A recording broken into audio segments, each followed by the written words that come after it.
Hey, good morning. Welcome back to the Junius Maltby channel. Sort of a busy news day, a lot of information to cover because there's a lot of articles out there and different things breaking on different fronts. So we'll try to get through it. Might be long, might be boring, and as usual, we'll see how many of you can stick through to the end.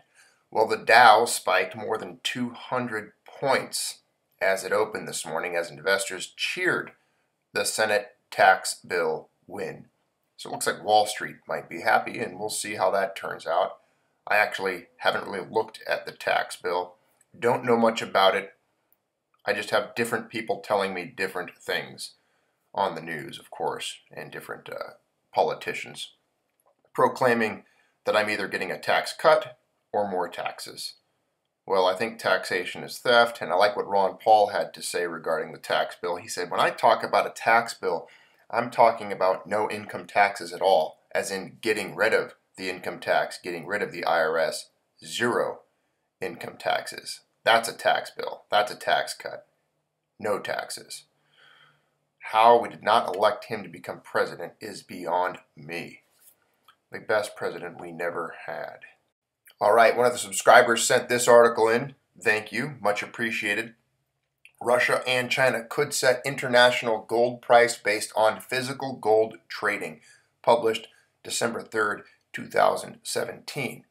Since Russia, China, India, Brazil, and South Africa are all either large producers or consumers of gold or both, it is highly likely that the BRICS bloc they constitute could focus its cross-border gold trading network on trading physical gold.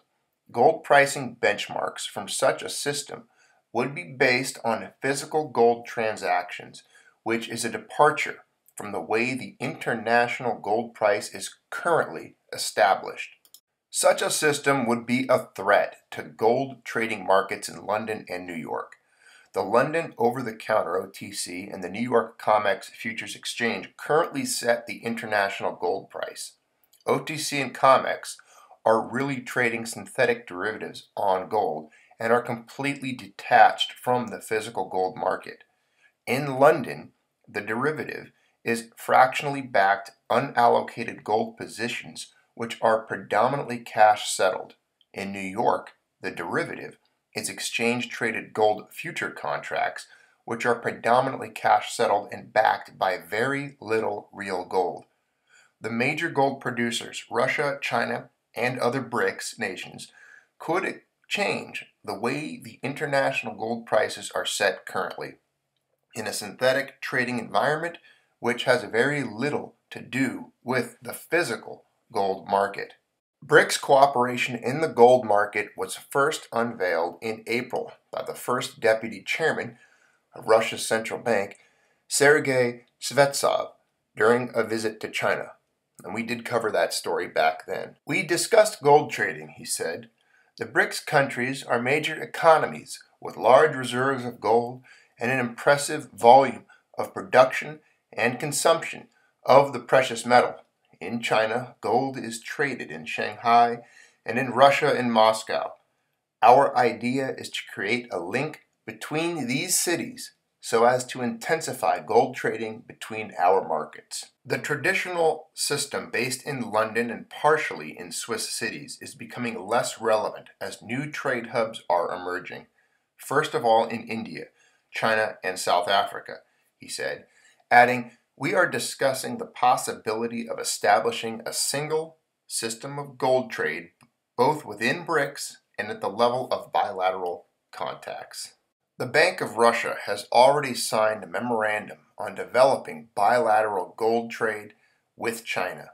The regulator plans to form a single trade system with the People's Republic of China in 2018. We assume that trade and clearing links should be established. The point is that gold buyers should decide on the place of purchase, Shvetsev said, adding that trade links will enable market participants to make deals on international exchanges via the central counterparty. Last year, the Bank of Russia and the People's Bank of China announced plans to create a platform that would unite gold trading by the world's two biggest gold buying countries. What's really incredible to me about this story is that we saw it when it came out in April. very little of it trickles into US media. And when it does, I've noticed that a lot of times it's met with skepticism, as in disbelief. Oh, it's not going to work. They're not going to do that. It's not going to happen that well. And a lot of the opinions I see, even in discussions here, where people like us are discussing it on whether it's articles, debating the articles, comment sections, people blowing it off like it's not going to affect the gold price. It's not going to do anything to threaten the dominance the West has held over determining gold price for the greater part of the last 2 centuries. And I disagree. I think this is going to change things at some point in the future. Gold bullion nears 4-week Friday low as no-way currency, Bitcoin, rallies. Turkey-US tensions worsen. Perth Mint's November gold and silver sales nearly halve in a month. December 4th, Reuters, the Perth Mint sales of gold and silver products nearly halved in November from a month ago. The Mint said in a blog post on its website on Monday. Sales of gold coins and minted bars dropped 46.43% to 23,901 ounces in November, from 44,618 ounces a month ago, the Mint said. Silver sales during the month, meanwhile, plunged 45.52% to 544,436 ounces from 999,425 ounces in October. Wow, it went from 1 million ounces of silver sold to 500,000 ounces sold. The Perth Mint refines more than 90% of newly mined gold in Australia and the world #2 gold producer after China. Spot gold prices in November recorded their first monthly rise in 3 on a weaker US dollar. Here's a look at the numbers from the Perth Mint, the time period there on the left, and then the amount of ounces sold in both gold and silver. Gold being the center column there, silver on the right. Pretty striking difference there. One thing to also look at, it's not really a subject of the article, just look at the amount of silver they are able to crank out in comparison to the amount of gold. Look at the one that really stood out to me. If you look at April of 2017, they only sold 10,490 ounces of gold. They sold 468,977 ounces of silver. But it looks like going all the way back to July, really the highest number of ounces sold for gold was around 79,000 ounces of gold, and that was in October of 2016. And when you look at the silver, they broke the 3 million mark in September of 2015. They cranked out 3,349,557 ounces of silver. Staggering number. 3.3 million ounces of silver. And then a lot of the months there, they were able to crank out anywhere from 1 million to 1.7 million ounces of silver as well. Similar story, we already covered this earlier in the week, but weak silver put in shade by strong Bitcoin. We saw that the U.S. Mint American Silver Eagle sales, as well as Gold Eagle sales, were in a downward spiral and also cut in half from previous time periods. Moving on to some interesting crypto news stories now. For those of you that have been asking for it, we do have that as part of our time slot now. Here we go. This could spell disaster. We'll have to see. CBOE announces Bitcoin futures to start trading Sunday. The CBOE Futures Exchange plans to offer trading in Bitcoin futures beginning Sunday. The news follows CME's announcement Friday that the world's largest futures exchange will launch Bitcoin futures on December 18th. Trading in the CBOE Bitcoin futures contract will be free through December, according to a release. Our friend Tridar Durakar sent me this article regarding Senate Bill 1241, modernizing AML laws to combat money laundering and terrorist financing. Yes, your elected overlords are now going to look out for your safety by controlling how you exchange cryptocurrencies or hold them.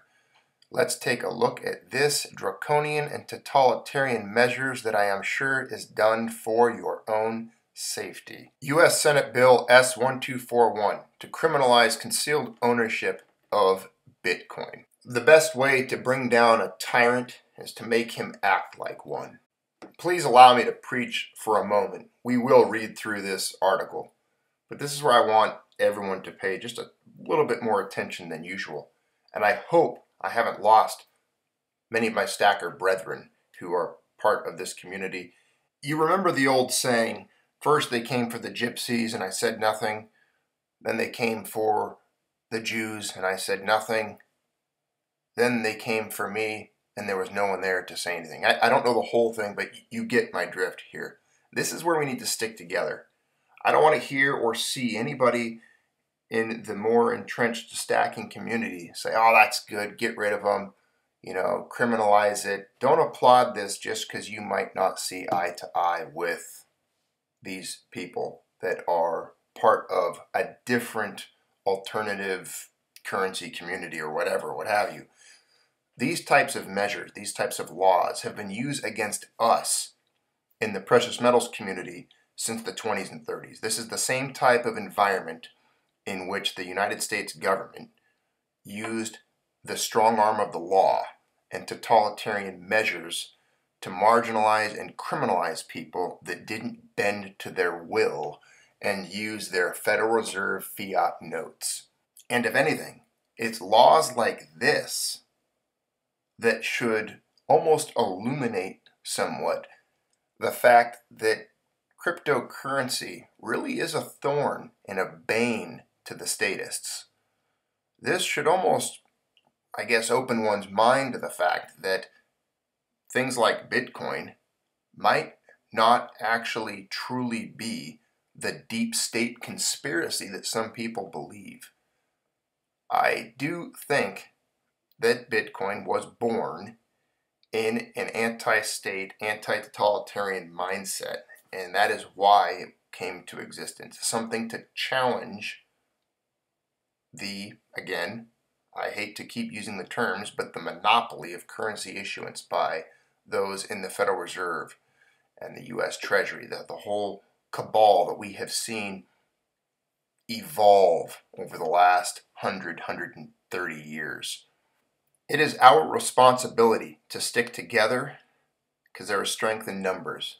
Whether you're a metal stacker, a cryptophile, or a combination or blend of the two, or you're just here to hear the news and be bored, it is our job as free people, as humans, to stick together, to defend one another, and fight these types of totalitarian measures that are only passed to tighten the noose and create more controls over the movement of free people and their money. On November 28, 2017, the U.S. Senate Committee of the Judiciary held a hearing regarding Bill S-1241, modernizing AML laws to combat money laundering and terrorist financing. Despite little attention being given to digital currencies during the hearing, Bill S-1241 itself would amend the definition of financial institution in the United States Code to include digital currencies and digital exchanges. This could have alarming consequences for users of cryptocurrencies, both in the U.S. and abroad. Bill S-1241 would amend the definition of financial institution in Section 5312A of Title 31 United States Code to include, quote, an issuer, redeemer, or cashier of prepaid access devices, digital currency, or any digital exchanger or tumbler of digital currency, unquote. Currently, the definition of financial institution includes banks, trusts, companies, credit unions, currency exchanges, etc. In her introduction, Mrs. Feinstein, God, can't you just have a stroke already? Ranking member of the Judiciary Committee said, 3135, that's the timestamp in the actual hearing. If you wish to watch it, I will include the link below. Quote, The bill criminalizes intentionally concealing ownership or control of a bank account, unquote. Although during the hearing no further clarifications were given as to the effects this would have on the cryptocurrency community, based on the amended definition of financial institution, it seems clear enough that the bill would criminalize those intentionally concealing ownership or control of a digital currency or digital exchange account. So let that sink in for a moment. The U.S. Senate is proposing a bill to make criminals out of anyone intentionally concealing ownership or control of a digital currency or digital exchange account. I'm going to skip ahead. I will, again, include the links so you can read this entire article, but I want to read a couple of quotations here and then move on to some other stories.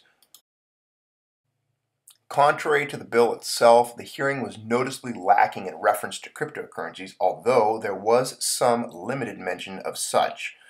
Mrs. Klobuchar says, quote, "Is this transition we're seeing from cash to digital going to make it easier or harder for law enforcement to track these money laundering cases? And you think these drug cartels are going to start going cash free? And what do you do about it?" Unquote. Mr. John A. Cassara says, quote, "Senator, I'm just glad I had my career when I did because I don't know what I'd do trying to follow the money when it comes to digital currencies. It's extremely, extremely challenging. I think you look at the metrics. The metrics suggest today that digital currencies are a small fraction of the threat that we face. That's not to say it's going to be the case in 5 to 10 years from now. We're right at a crossroads, and it's going to be very, very interesting to see what goes forward." These politicians, of course, you know their true intentions, their true motivations here. They want what you got. They smell some dough, they want that dough, and they don't want anybody hiding currency from them or threatening the dominance of their debt-backed fiat leper currency. Due to the probable negative implications for the global cryptocurrency community, hopefully the interpretation of Bill S1241 in this article is proven incorrect. However, at this point it seems fairly clear, at least to me, the author, and me, the reader here, that this is the intent behind the bill. If this is indeed the case, it will be the most recent attack on a growing list of state-backed attacks against crypto community. And as a friend of mine put it once, several of my friends have actually quoted this to me in discussing these very topics. You know you're over the target when you start taking flak. It's an old war term. When the bombers are over their target, the flak guns start to hit them. And we're obviously getting close to a target here and a soft spot with the statist regimes because the flak guns are firing. Furthermore, from the noticeable lack of references made to digital currency during the hearing, it would appear this bill is yet another underhanded attempt by the U.S. government to further erode global freedoms and civil liberties, which markedly began with the introduction of the Patriot Act shortly after the 9/11 attacks. Well, my friends, I would like you to pay attention to the furtherance of this bill, where it goes, where it ends up. If you can't, email or make phone calls in opposition to it. And a little more positive crypto news out there. Japanese financial regulator legalizes 4 new exchanges. And I'll tell you why, well, it's positive for some of us anyways. I'll show you why that is. Japan's Financial Services Agency, FSA, has authorized the operation of 4 new virtual currency exchanges in the country as of December 2017. The approved exchanges are already the second batch of companies authorized by the FSA. And skipping ahead, of the 4 companies, only Xtheta Corp was authorized to trade multiple cryptocurrencies like Bitcoin Cash, Ripple, Litecoin, Ethereum Classic, NEM, and Monocoin, as well as counterparty tokens XCP. The rest of the exchanges are only allowed to trade Bitcoin. And the reason I brought that up is I know some of you have been keeping track of Ripple XRP. This story popped up regarding Ripple because of the newer availability and increased access to Ripple XRP in the Japanese market. That just happens to be one of the coins that a friend of mine who I trust, as I've shared with you guys here on the channel, I'm not an advisor, I don't know I don't know anything. I'm just passing on information. And this friend of mine really does believe in XRP, and so I've put a fraction of a percent towards that just to see what it does. You know, it was sitting at like 19 or 18 cents when I grabbed some up. I believe it's like 26 cents now. So it's not that expensive, 25 cents or so for a little bit of Ripple. You get 100 of those for 25 bucks or whatever it is, and you see where they go, where they end up one day. All right, thanks for tuning in to the Junius Maltby channel. Appreciate you being here. Keep stacking metals. Keep allocating your wealth away from the fiat leper dollars. Please don't forget to like, share, and subscribe.